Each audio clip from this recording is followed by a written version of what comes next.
It's time for AggroChat, the official podcast of the Tales of the Aggronaut blog and stalwart gaming community, where we talk about stuff and things, and the stuff about the things, and sometimes gaming.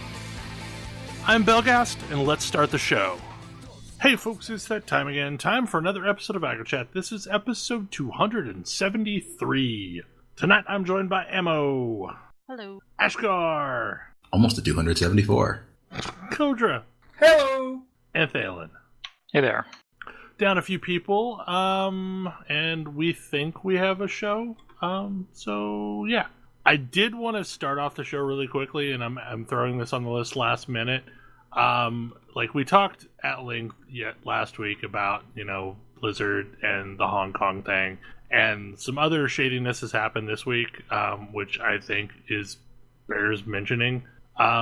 First off, apparently there's a group that is organizing to protest at BlizzCon, which is coming up on the 1st. Yeah, Blizzard's timing is amazing. Yeah, it's beautiful. Outstanding. Apparently, some of the folks that are scheduling the protest were planning on protesting the launch of Overwatch. Wait, what? Which was having a big launch event at the New York City Nintendo store. That launch. Oh, yeah, the Switch version. Yeah, and that got canceled. Mysteriously, Blizzard canceled the event, and Nintendo was not subtle at all at throwing Blizzard under the bus as saying that they weren't the ones that canceled it. Sure, it had nothing to do with China or Hong Kong or any of that. It was just logistics. Yeah. Logistics. So Blizzard's bad luck is really going a long ways now. Not really luck. Look. Yeah. Bad luck. Yeah. Also, Riot Games apparently decided they want to be Blizzard, at least by creating a game in every single genre that Blizzard has a game in. And then also a fighting game. Yeah, and also a fighting game. The fighting game looks amazing. Well, they bought a fighting game studio that did not get to release the game they were working on, so that game is probably the League of Legends fighting game now. Okay. I mean, like I saw the little animation of Darius, and I'm okay. I go play Darius. And the thing is like I've said this before. Like I find Runeterra interesting enough, and I think their characters are interesting enough. It's just I don't want to play League of Legends. So apparently that's going to be a thing now. Is you don't have to play League of Legends. You can play other games. It's kind of like how I feel about the Overwatch characters. I just want to say that some of the games I'm most excited about do not currently have names. Rather, they have letters. And so I'm not optimistic that they are real games. Fighting game, despite only having a letter, is almost certainly a real game. The adventure game, Project F or whatever it is. Yeah. We'll see. I mean, apparently Jedi Fallen Order exists, so I can't evaluate that correctly anymore. The one that interests me the most, we were all wrong. The one that interests me the most has got to be the Diablo-esque game. Because, like, for ages I thought, man, it would be really cool to play League of Legends in a PvE game. I didn't see that on the list. It was, I guess they're working on an ARPG. Oh, I thought that was a third-person over-the-shoulder game. It was top-down something, but we don't really know what it was. Okay. Yeah, like one of the articles said that they had mentioned they were working on an ARPG, so I don't know. I mean, I'm looking forward to playing League of Legends with a controller, because that got me interested in Diablo 2, or Diablo 3. Yeah. I think right now the Diablo-ish game that I'm most interested in is the Darksiders spin-off Diablo game. Wait, what? Darksiders Genesis or something like that. Yeah, it's a game coming out in end of year-ish, I think, that's set in the Darksiders universe, but I don't know which one of the people it centers around. But yeah, so it looks a little bit like Pagan Online, but Darksiders. Of the current early access crop of ARPGs, I think Pagan Online is one of the better ones. Yeah. I need to give Torchlight Frontiers another try. Sadly, Last Epoch still has not decided that they want to have controller support or attack move. So I'm not sure how you're supposed to play that game. Yeah, I don't know. Like that apparently is a raging topic on the forums, and for every person that says yes, they want attack to move or attack and move, there are people that are like, no, that would ruin the game. I don't know. You mean that would make the game playable? It would make the game playable, actually. Well, we can't have that. Anyway. So yeah, that's some random topics. Okay, so like there's a fight brewing in our list, and I feel like I'm gonna just hand it over to Ash. I mean, I wrote this topic down as why Ori and the Blind Forest is better than Hollow Knight. You watch your mouth. What? So Ori and the Blind Forest launched on Switch about 2 weeks ago, and I started playing it, and I like this game a lot. I don't actually think, for the record, that it is better than Hollow Knight. Oh, okay. But it does do some things better than Hollow Knight. Okay, so yeah, what things do you think it does better? The most notable one is movement. Yeah. Ori's double jump is like just a little spring that preserves most of your momentum. The bash maneuver is one of the best things that is in any Metroidvania ever. And also, Ori's wall jump feels similarly better than Hollow Knight's. Well, Hollow Knight just has the Mega Man X wall jump, so... I mean, I like the Mega Man X wall jump, though. It's one of the better ones. There are a lot of worse ones. So, my take is that Ori and the Blind Forest has some of the best movement, and when you are showcasing it, it's some of the best. Like, it's some of my favorite gameplay. By the way, the combat in Ori is completely garbage. Uh-huh. And that's why that game doesn't have boss fights. It has escape sequences instead, so it shows off the movement, the thing the game is good at. The escape from the tree is like the piece of that game I still vividly remember. I mean, it's also probably the hardest part of the game and comes about a third of the way in. Yeah, it's like the first escape sequence you probably encounter. Not probably, because that game's real linear. Oh, is it? Yep. Definitely. Which, another big difference from Hollow Knight, and I kind of like the fact that I can play Hollow Knight in a bunch of different orders now. I mean, non-linear progression is the king of replayability. It's true, and that's what stopped me when I was going back to replay this before, when the definitive edition came out on PC. But no, the only thing you really get a choice in is basically your upgrade paths, because as far as areas go, you're going to be visiting them in the same order every time. But the other thing this game does amazingly is this game's art is incredible, like completely incredible. Hollow Knight's animation is very good. The backgrounds give it a sense of atmosphere that a lot of games just don't match. But Ori's painted backgrounds and foregrounds and the way your character animates, the enemies don't animate nearly as well. But the way your character animates is also just amazing. It is probably the prettiest 2D game I think that I have played. I don't know how much I like its progression system. Mostly because it wasn't until I put any mind towards the game that I remembered, oh wait, it has like a weird leveling system. Yes. And I don't know how valuable that is. Like, that's a weird decision in a Metroidvania. Just thinking, the Metroid part, yes, but all the Castlevania games give you levels in XP. I guess that's fair. But no, it has been long enough since I last played this that I'm enjoying playing through it again. Since the original came out in, 2014? Is there any slowdown on the Switch? Because like I can remember some areas that had like a lot of stuff going on, like wind effects and things like that. No, this is real impressive. Especially given that Bloodstained just came out and they showed it couldn't keep up. But Ori can keep up. I haven't noticed any slowdown at all. I really think Bloodstained is just optimization of the engine. I think it was too literal of a direct port. Yeah. I hope that Ori and the Will of the Wisp comes out on Switch, I guess. That game is already, 2 years late? That game's pretty late. But yeah, it's interesting to see a studio wholly owned by Microsoft put a game on the Switch. It's interesting how much more open Nintendo has become to games from other companies and games that are not for children, both being on their systems. Ori feels like it's kind of for children. Yes, but this is more reference to things like Doom and Wolfenstein. Yes. That's true. Or the game that Gail Simone apparently discovered yesterday. Yeah. Sounds real weird. What is this now? Apparently she went to GameStop and saw a cute looking anime game with, a couple of cute anime girls on it, decided to pick it up. This game is called Gun Gun Pixies, and you are playing a little tiny pixie girl from space who is spying on a dormitory full of girls who all have problems, and you help them by shooting them in their erogenous zones with happy guns. Okay. It's It's a very, very eshy game. It is, and it is available on the Switch. Yeah! How did that happen? The Idea Factory is a legitimate publisher, I guess, technically. Other games on the Switch, nobody asked the right questions. I mean, as I recall, wasn't Manhunt the game that was on the Wii?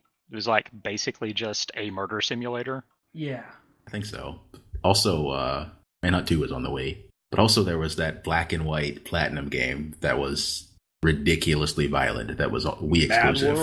Mad World. That's the one I'm thinking of. But yeah, so at some point Nintendo decided we want to have games that aren't games for kids, and like we're really serious about that. Violence, sex, all of it, sure. Go ahead. Someone somewhere said, well, how bad could it get? I am excited for Ori, and I hope it's on the Switch. I don't know that I need to... Like, does the definitive edition add much to the game? They added an area that I haven't gotten to yet. As such, I don't know where it is. It's really weird how rapidly, like, if I'm going to buy something on not PC, I am going to buy it on the Switch. Like, there's just no question about that.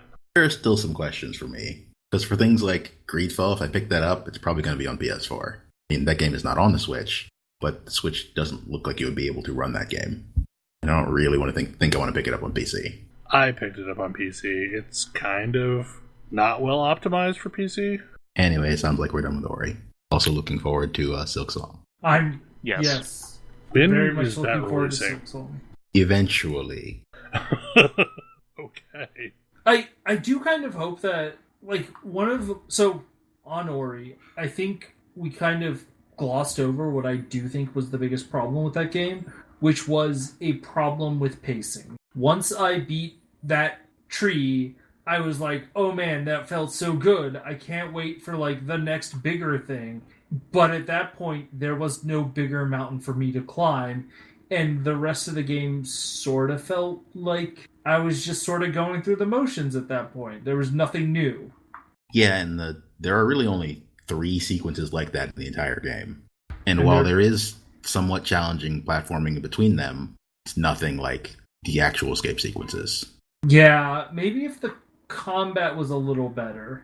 I mean, it's not really a combat game. Like, Castlevania tends to be a combat game. Metroid tends not to be. Well, I guess then that sort of gets at the problem then, is like, hey, this game is not really a combat game, but boy, is there a lot of combat I'm chewing through. That's fair. So we had another topic that we've been kicking around a bit, and I believe this is a Kodra topic? The in defense of grinding topic. Oh, yeah. So I played a lot of classic WoW, and I really enjoyed it, right? I think a lot of us did. And because Blizzard did a dumb, I'm not playing that game anymore. But that doesn't mean I don't miss the things it provided. And so now I'm trying to figure out, okay, what's the next game that's like that? And I think what it was for me was the ability to just sort of turn, like, it was a game I could play and listen to a podcast while playing. And that's sort of a relevant game for me right now. Like, I want to be able to watch some YouTube videos while playing a game and feel like I'm getting some value out of it. Are you familiar with this game called Diablo? I am. So I'm actually not kidding. If you want to grind, Diablo will definitely let you grind. I mean, to be fair, this is also the mode in which I play Destiny most of the time. So here's, I think, my Diablo, I know I don't like how Diablo plays. Like, I do not like the moment-to-moment of that game. I like it a lot better when I'm playing with Twin Stick, but that's on my Switch and not really what I'm looking for. Like, I'm looking for a second screen experience on my PC for this. I've been playing a lot of ESO to solve this. Like, ESO, I kind of figured, oh, that game takes too much of my attention. It turns out it really doesn't at this point. Like, you can sort of button mash your way through most combats, especially if you're a little bit higher level than it. But ESO also doesn't let you just sit, like, put up a camp and just sit there and mash away at stuff. in ESO, you are usually doing small, bite-sized quests, and then you're moving on to the next area to do another, like, bite-sized amount of content. There's no, like, hey, you're going to go here, and you're going to kill 60 of this mob. And it's going to take you like an hour to do that. I'll be honest, that is my least favorite part of Classic. You know what? I totally understand you. I find that I don't hate that. Like, And let me introduce you to a game called Lord of the Rings Online. Oh? And Deeds. Grinding out those deeds. I've never played Lotro. Lotro is really good. I mean, like, I actually reinstalled Lotro not long ago thinking, I kind of miss this. I mean, that's the game that I have a lifetime subscription to that I don't regret buying a lifetime subscription to. Like, I got way more than my money's worth. Interesting. Like, I might have to check out Lotro. It is a super grindy game. Like, to me, Lotro is a weird, like, feel-wise, it's a weird mix of World of Warcraft Classic era and, like, I don't know, maybe Dark Age Camelot? Okay, I might check out Lotro. I'm hearing you. I'm somewhat interested. I'm a little worried that game is I'm gonna go to it and it's gonna be like population-wise dead. Well, no, there's like if you play on Landreval, which is where Thalen and I are at, it is an RP server. It is a super active RP server. Yeah, there's plenty of people. There are amazing concerts happening in Bree all the time. That's what I made my character once upon a time, but I haven't played that game since 2008. So, and here's another thing that is why, like, I was really nervous you were going to be like, have you heard of a game called Destiny 2? And I need to feel like the thing I am doing with the grind is, like, not just me spinning my wheels and wasting time on a low... Like, the grind has to be meaningful.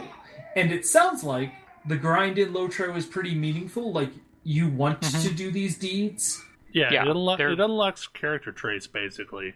I don't think they're as absolutely necessary as they used to be, but they're still... You do a thing, and you do it enough, and you get a deed, and it gives you a little bit of buff to some stats, or, something.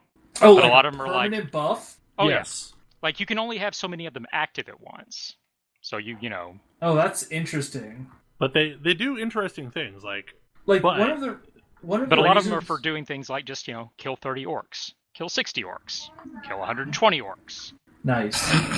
Just keep killing orcs. No, like, that's why ESO kind of works, is because I can for the most part turn my brain off and like, okay, I'm going to go and I'm going to find a point of interest, or I'm going to clear a part of the zone. Sort of the, like, old Guild Wars 2 thing that I liked, where I could just say, I'm going to go work on this zone and, like, work towards the completion of it.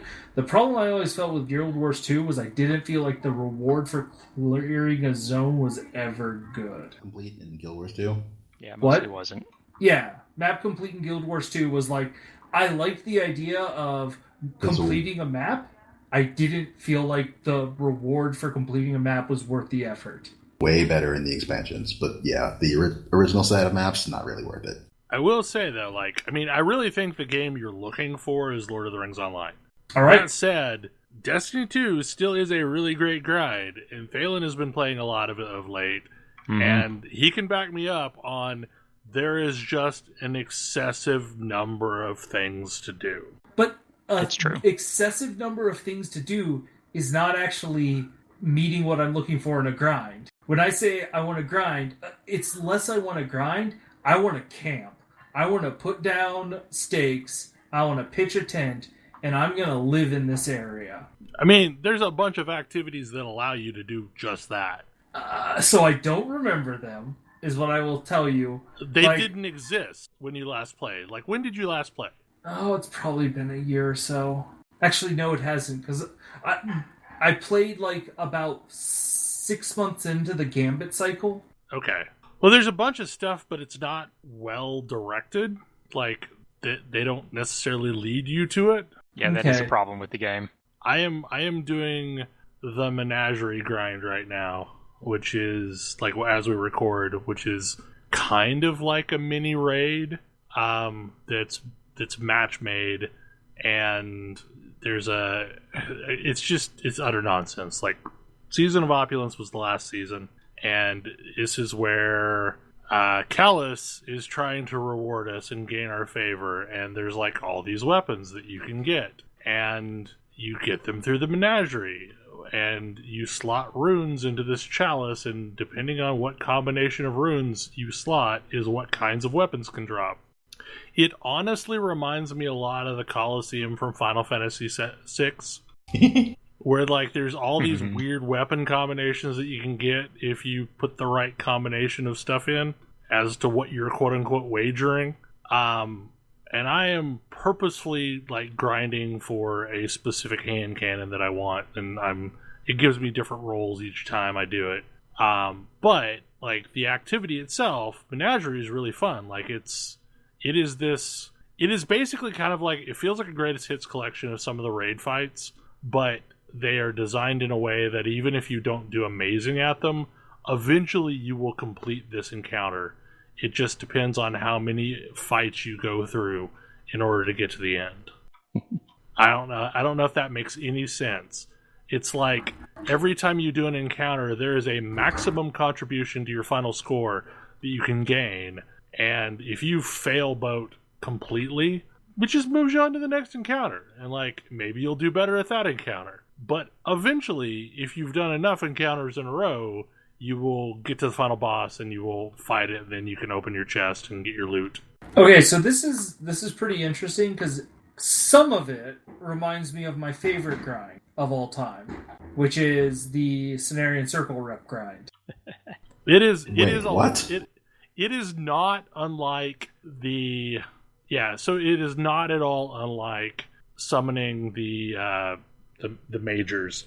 But there's a bunch of activities like that where like, oh, I want to go do this for a while. Like there are the weapon forges, and you can forge all sorts of weapons, but like, you know, it may take you a while before you get what you actually want out of it.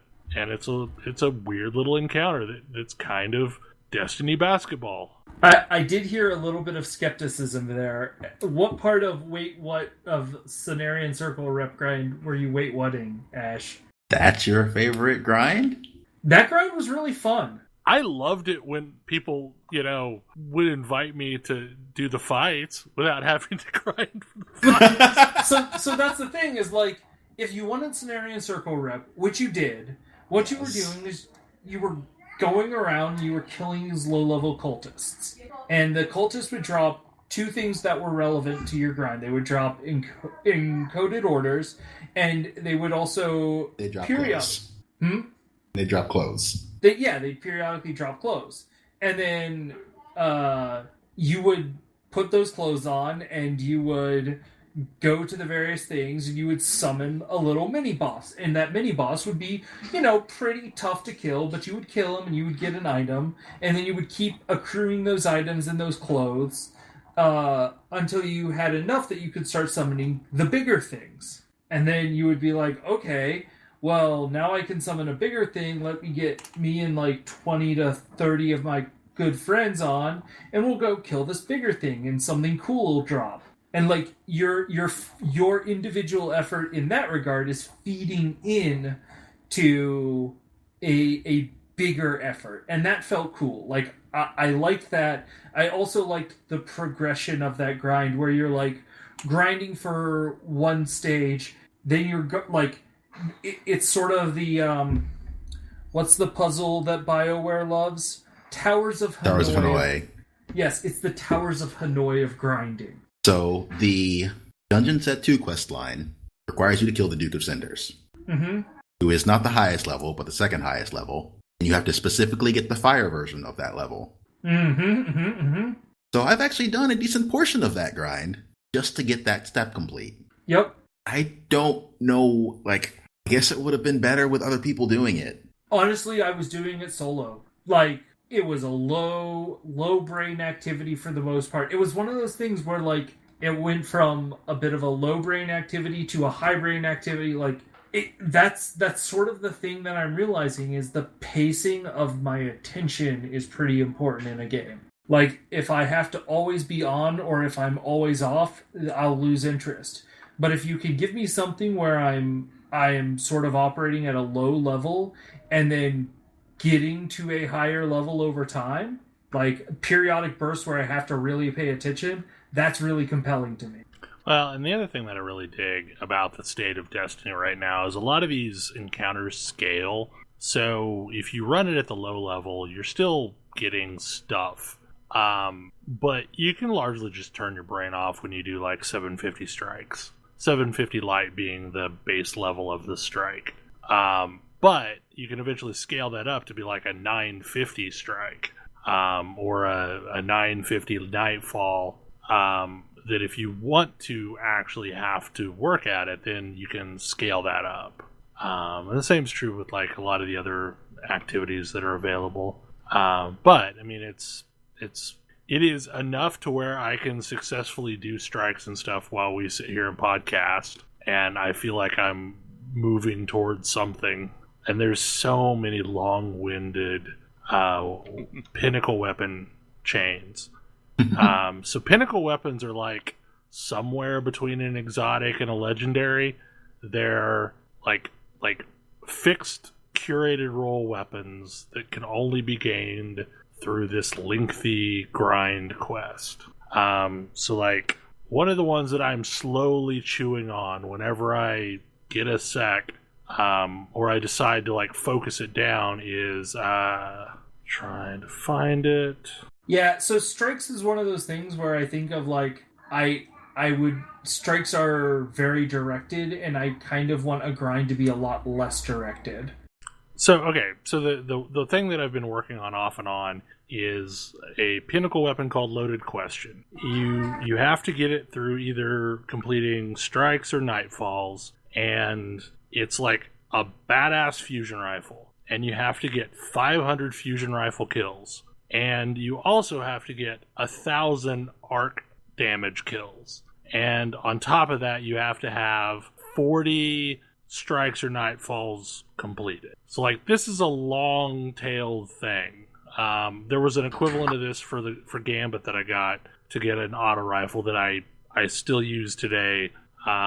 It's like my favorite weapon. But there's tons of these. Like, every season they add a couple new pinnacle weapons to the mix, some of which I've made progress in, others I haven't even touched. But like, so when I don't have another grind that's like in the forefront of my mind, I have a whole slew of those activities that I can work on. Like, you know, Thalen and I got Rat King finally today. Yeah, that's been in my inventory since almost day one. Day one, yeah. What's Rat King? Rat King is an exotic that you have to group up with another player with the quest and go do a bunch of stuff. Like, you gotta do, I think, 3 patrol missions, and then like 3 heroic public events, and then some strikes, some Crucible. Then we had to do a Nightfall together, and then finally we got it's like a sidearm. It's an exotic sidearm. The actual weapon you get from that is the one that scales with how many other people have it, right? Yes, correct. Yes, and they nerfed it severely, like a month into the game, right? Right, because people were bringing 6 people with that weapon into raids. Right. And it was doing silly things. Also, that Sparrow I got today, Thalen, apparently once you've gotten the Rat King, that can now drop off of any strike. It's a nice. I just got super lucky and got it. No, clearly. Because of course I did. Of course you did. But anyway, like there's grinds within grinds within grinds, and like mostly I was just gonna have Thalen back me up in that statement, because like I always feel like I come across as the madman who loves this one game. No, there's so much stuff to do. Like, I end up with a little bit of decision paralysis on what do I want to work on, because like I've got these things that need strikes, and this thing that needs me to be using this particular secondary weapon in a strike, and that thing that needs me to be using this particular secondary weapon against this particular enemy type, and just so much, and I haven't even got everything unlocked. It's absurd. So instead, I'm just dragging Thalen around into stuff. I'm making him go places with me. Yeah. But all of that said, I really do think Lord of the Rings Online is a good option for the kind of camping that you're looking for. Mm-hmm. Yeah. Camping and it is free to play nowadays, so yeah. The only problem I have with Lord of the Rings Online is I wish they would move to a system like a lot of other games have moved to, where if you buy the last expansion, you get the previous expansions. Aha. It is kind of madness to unlock everything. Like there is a pack. Like if you want to buy into it, there is a pack that has the first 3 expansions, I think. How many expansions are there? Quite a few at this point. 6, maybe. That sounds right. So it's not EverQuest style expansions. No, but like the original game world is massive as well. There's Moria, there's Mirkwood, there's Mordor. Yeah, I think there's there's another one since Mordor, I think. I think there's a Moria pack that includes Mirkwood and I don't know. Like there's 3 expansions in a pack. And then there's Mordor and the new one that literally just came out. I mean, I know there's Riders of Rohan back there somewhere, and then Mordor, and then whatever this latest one is, I'm not even sure. Because at this point, the game has passed the destruction of the ring. Like the ring is canonically destroyed in game. Aha. So is that at the start of the game the ring was canonically destroyed? No. It will occur as you play through the story. Basically, the epic story takes place alongside the story of the trilogy and kind of crosses its path every so often. Yeah, you're mostly some other people in the universe that know some of the same characters. I mean, you end up meeting basically everybody, all of the 9, over the period of the story. So does that mean that if the ring's been destroyed, hasn't everyone except the humans and the hobbits left? I mean, it only just happened, so okay. It takes a little while for that to occur. The dwarves stick around for quite a while. It's just the elves that are leaving, but they're in no hurry. I think when you start the game, if I remember correctly, Aragorn is actually in the inn in Bree. You start that location. Yeah, the first book of the epic quest has you interacting with Strider in Bree. Yeah, in the Prancing Pony. Actually, when you start the game, depending on which race you are, you might start the game shortly before the beginning of The Hobbit, if you're a dwarf.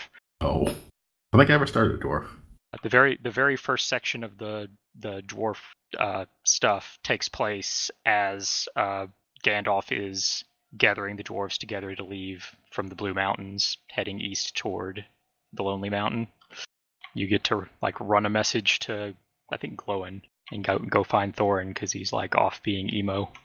Yeah, the Dwarven start is really good. If you want a game where you can do a lot of grinding, Lotro will definitely let you do a lot of grinding. Yeah, I mean, admittedly, that's what always ends up wearing me out is I end up doing nothing but deeds. But I will say, the aspect of Lotro that's super great is you are exploring a world that you know, and it is accurate. So there are moments where the first time you end up at the top of Weathertop, it looks like the Weathertop from the movies. Yeah, no, it looks like the Weathertop as described from the books. Yeah, these are based off the books, not the movies. I mean, these predate the movies. It's very technical what they do and do not have the license for, and what is and is not allowed to appear in the game. I think, didn't this technically release before the movies? Yes. Yeah, I thought so. Did it? Mm-hmm. I remember seeing the movies in high school. I didn't play this until I got to college. So do you end up eventually getting to the point where you can fight Nazgul? You do in a few places in the Epic Quest end up having to fight one of the 9. Yeah, guys, this came out 4 years after the movies. You usually have some assistance. Did it? Really? Then it must have been in process before the movies, because it was in. Yeah, I mean, it was in the works for years and years before it came out. I mean, yes. Sierra Online first announced the development of a licensed Middle-earth MMORPG in 1998.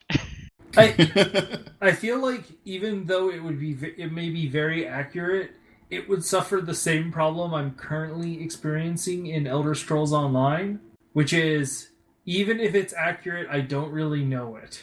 And Elder Scrolls Online does not necessarily do a great job of teaching you what all of the proper names mean. And this is not, let's step back. This is not an Elder Scrolls Online problem. This is an Elder Scrolls problem. Really, this is a computer RPG problem. Yeah, this goes farther back than that. Like, I would be hard-pressed to tell you, like, I have been playing this for a while. I cannot tell you what Alessian means. And it sure seems like I'm supposed to know what that means. It was the old Imperials, wasn't it? Was it? I mean, I don't think that sounds wrong, but I don't know. I will admit, for a while there, I thought Alessian was just a different terminology used for Iliad, and that's not true. I figured out that was incorrect when I encountered the Alessians and the Iliads opposing each other, kind of. UESP tells me that they were the established human empire established by the former slaves of the Iliad Empire. Okay. Yep, sure. And the Iliad Empire was? Those are ancient elves. We know who they are. Well, they maybe we know who they are. I mean, their king is named after Kodra's character. Good old Lalafelian Dinar. Close enough. Yeah, but there's a lot of stuff in this game. There's a lot of proper nouns, mostly thanks to Morrowind, that they just assume you know. Because, of course you know, you're a person who lives in this world. Why would you need these basic facts of the world explained to you? Clearly, it would break immersion for you to have these things explained to you. Funny you should mention this, because I've been playing a lot of Dragon Age Inquisition recently, which likewise expects you to know some things. But if you don't, they provide you with a lot of codex. Now, is the codex searchable from... Ah. So you were saying before the podcast, it was Pillars of Eternity that came up with this magical solution? To just mouse over proper nouns and tell you what they actually are? Yeah. Yeah, that's great and should be in every single RPG going forward. Yeah, like... Yes. That was the best innovation I have seen in games in a long time. Because every time I play a game like that, I actually don't even use it that much. Because for the most part, like, I read it once and it's like, oh, okay, that helps me get the connective tissue. Like, I start building the mental muscles to understand what things are, and so I don't have to keep going back to it. So I actually think Pillars of Eternity is not a great example because they use that in place of explaining anything. And so there's a, like, kind of, yes, cool, great idea, execution, not great. They nailed the execution in Tyranny. Yeah, they did a really good job using it in Tyranny. And also they were aware that this was a thing they could play with, so they did things like the Voices of Nerat had weird green text, and it didn't exactly explain the proper noun that was green. So they also did it in Pathfinder 2, which I also thought was pretty effective. The Kingmaker campaign? Yeah, sorry. In the Kingmaker game. And granted, I had played through the tabletop version of that, so I mostly knew a lot of the proper nouns. But it was still useful to be like, who are the Aldori again? Alright. Who are the Sword Lords?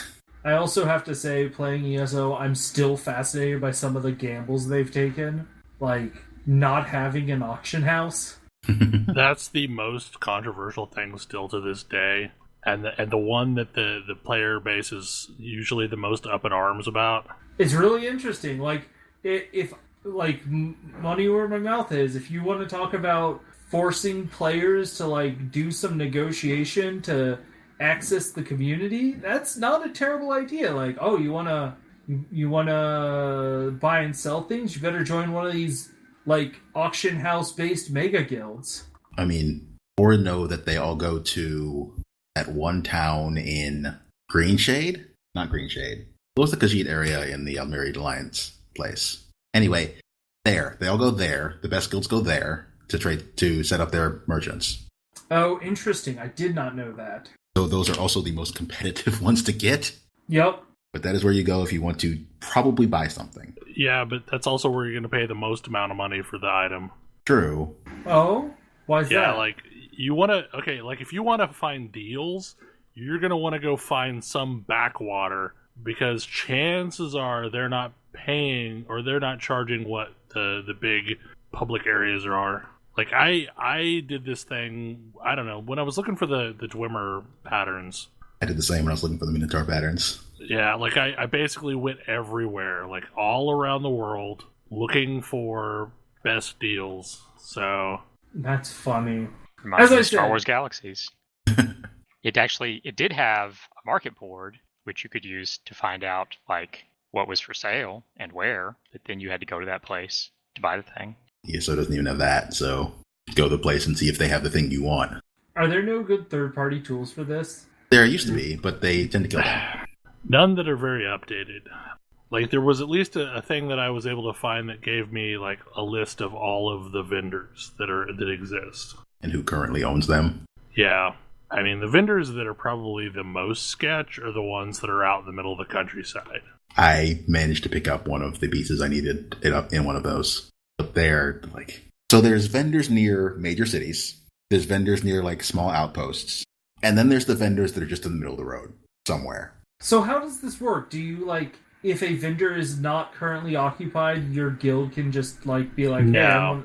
Hey, there is some system of bidding for these, I think, weekly. Yeah, so like basically you do a silent bid, from what I can tell, on these vendors, and like whoever bid the most now owns that vendor.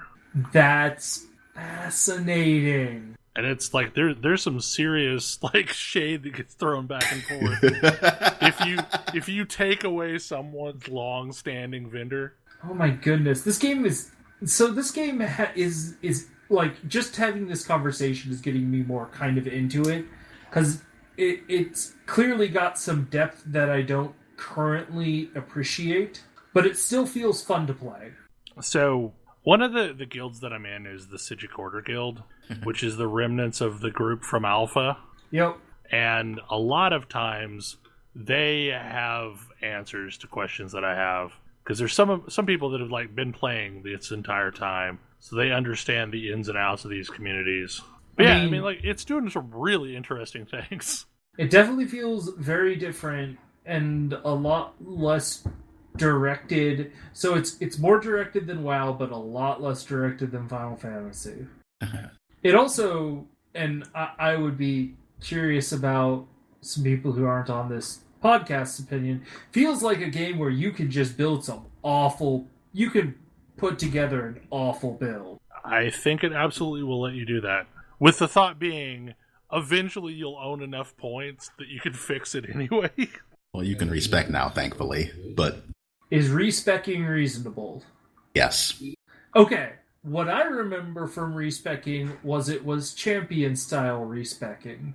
I mean, it does get kind of expensive. It's basically you either reset your morphs and you pay for literally every morph you have, or you reset all of your skills and you pay for literally every skill point you spend. I still think that the way they handle morphs is kind of a bad design. I feel like once you have morphed an ability, you should be able to like toggle them back and forth. I also kind of wish that. 'Cause, I mean, like, it seems kind of punitive, because really the morphs are what are pushing you in a specific direction more than anything else. Usually, yeah. Because it's like, oh, I want to use the mana version of this ability, or I want to use the stamina version of this ability. Yep, I'm trying to be a green healer. Very good. You were warned. I was warned. I'm mostly just a DPS, but I have some healing. I'm probably intensely frustrating in groups. Are you spending much time in groups? No. Yeah, like I have not run any dungeons since, I don't know. Me neither, and I should, because there's some things in dungeons that I want. This kind of makes me sad.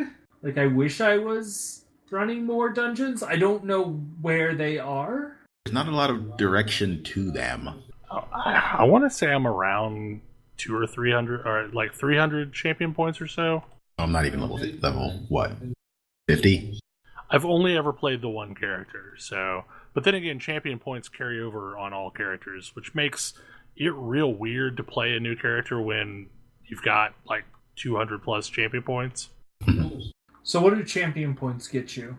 They are the various zodiac signs of the tower, the mage, the thief, and they buff various traits. So, like, precision hits, for example, or hits with sword mace, or two-handed hits, or they're just like on top of everything. Ability boosters. They're just kind of a flat buff. So just another form of vertical progression? Yes, yeah. Well, and the thing with them as well is that, the champion points themselves are carried across all characters, but you get to choose what points you're spending on each character. Okay, well, that's good. Yeah, so, you're not, like, locking other characters in. And maybe you can respec those? Yeah, you can respec them. I think respecing those is easier than respecting anything else. I don't know if for certain they're free, but like I think it's pretty cheap to respec. I believe you can reset those one constellation at a time, making them way easier than like your full skill respec. I know the game has reset them for me at multiple times. There have been a few patches where they did that. It takes a really long time to reset them. And I quite honestly can't remember what the hell I picked. So, inventory is still a problem. This is where the point where you tell me I need to pay for this game, right? I will not play this Probably. game without a subscription for the same reason. Yeah. Or I just need to stop picking up so much garbage. That's also like that's a thing. You could do that. Like, I'm not trying to be an Omnicrafter yet, so maybe that would be a good idea. To a certain extent, I think you can... Go ahead. I don't know. I was going to say, I think you can... I think there is a market for raw crafting materials if you can get into a guild that is large enough. Ha. But not cooking supplies. Like, don't pick those up. Cooking appears to be a trap. Oh, why is that? You can make good stuff, but it takes so much materials. Yeah. I've leveled my cooking quite a bit, and it's just a pain. At this point, I have maximum blacksmith, maximum woodworking, and a decent amount of progress in enchanting. Tool crafting takes forever. I am trying to level up my alchemy, because this character is a very specific character based on my first Morrowind character ever. It's a Skyrim Druid, which means I have alchemy and a giant axe, sword, whatever. I like axes. Axes give you a dot. I haven't gotten an axe yet. I can probably craft you an axe. You could try to make one. But yeah, the Warden build is very fun, and the reason I actually decided to try this thing again was because I realized I hadn't played this game with controller support, and if I want a game that I can sort of just chill out and do other stuff while playing, playing with a controller better facilitates me being distracted. I don't know why, it just does. And I was curious to see how Elder Scrolls controller support was. It's very good. Like, I don't feel like, other than like the ability to use more than one potion type, I don't feel super constrained by this game. And just playing with a controller feels much better than playing with a keyboard did. I don't know what you guys are playing with, but controller definitely felt good to me. I would imagine it probably does feel a little bit better. Like, that's ultimately the thing that gets me tired of Elder Scrolls Online. The click, click, click. Click, click, click, click, click. Yep. But that doesn't bother me in Diablo. I'm not sure why it bothers me in ESO, because it kind of does. Oh, just having to constantly click to strike? Yes. And I think it's because the timing of when you click is important in this, and it's really not in Diablo. Yeah, no, like, I'm just sort of tapping with my swing speed. Are you familiar with animation canceling? I'm not. Do I need to be? It helps. What's the timing I need to be looking for? Basically, you use an ability, and then you use your normal ability. Immediately after? Yes. You don't need to wait for the ability animation to be able to swing. Oh, okay. So you're trying to, like, weave abilities between... swings between abilities? Yes. Got it. Is light swing or heavy swing? Light. Cool. That's what I've been doing. Heavy is used for regaining stamina, which feels backwards, but that's how it works. Really? Or breaking blocks, one of the two. Why is that? It always has been.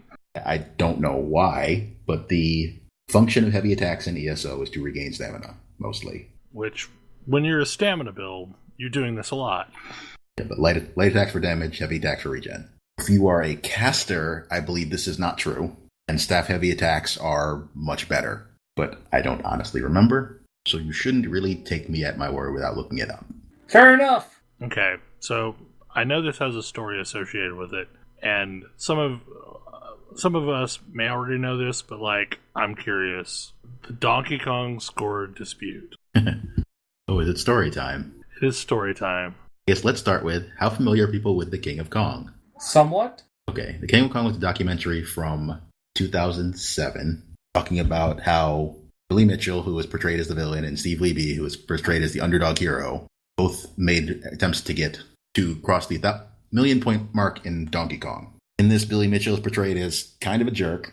Steve Levy is portrayed as, well, the underdog. He's the one who tries to do everything right and is frustrated in every respect by this asshole. That's the background information. A little over 2 years ago, around the end of 2017, people started to raise some suspicions regarding Billy Mitchell's actual video game performances as shown in that movie and shortly afterward. And it was just a little suspicious, maybe this seems a little fishy.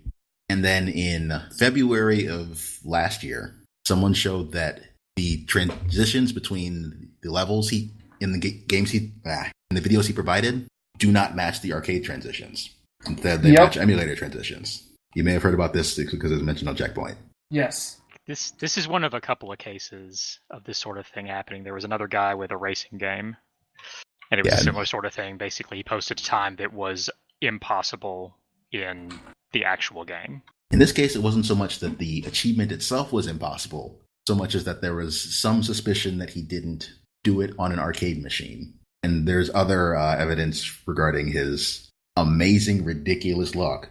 This seems to suggest that maybe he didn't do it legit at all. Perhaps he used frame advance and things like that. Yep. Well, aren't there some certain situations where it looks like there's two runs that may have been spliced together? Not in this case. No, just using save states is the theory.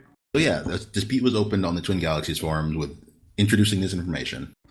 And it took them 2 months to come to a decision on it, during which time the Twin Galaxies head custodian decided to do everything he possibly could to try to make sure that it was impossible to get that footage out of an arcade machine. People came out in support of Billy, saying that, it doesn't matter, you should just let it go. And people came out against him, saying, well, it's obvious he cheated, you should just get rid of it. But the custodian, Jace Hall, just decided that he needed to verify beyond any shadow of a doubt the equipment that Billy said he recorded with could not produce the recordings that he was provided. And again, this took 2 months.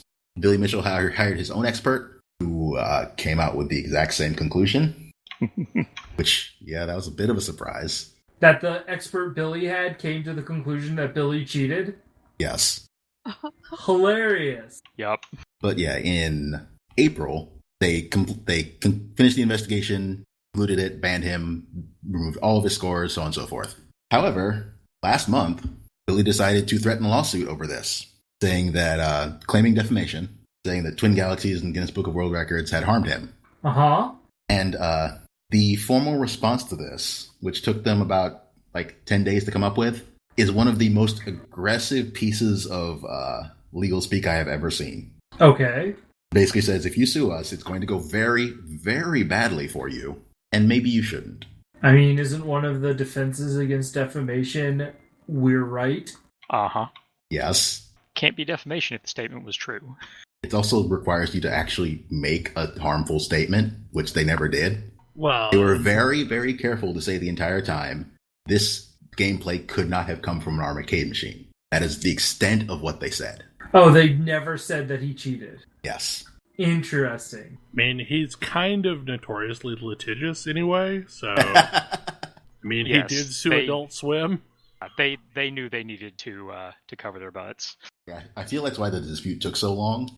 They needed to figure out how to best cover themselves for this inevitability. I do like this part, though. It should be noted that Twin Galaxies is under no obligation to maintain Mr. Mitchell's scores in its database. He has no divine right to be part of the community. Twin Galaxies has unlimited authority to maintain the integrity of its score database. After a lengthy public debate, Twin Galaxies determined that Mr. Mitchell's scores do not conform to the rules of submission and therefore will be forever purged.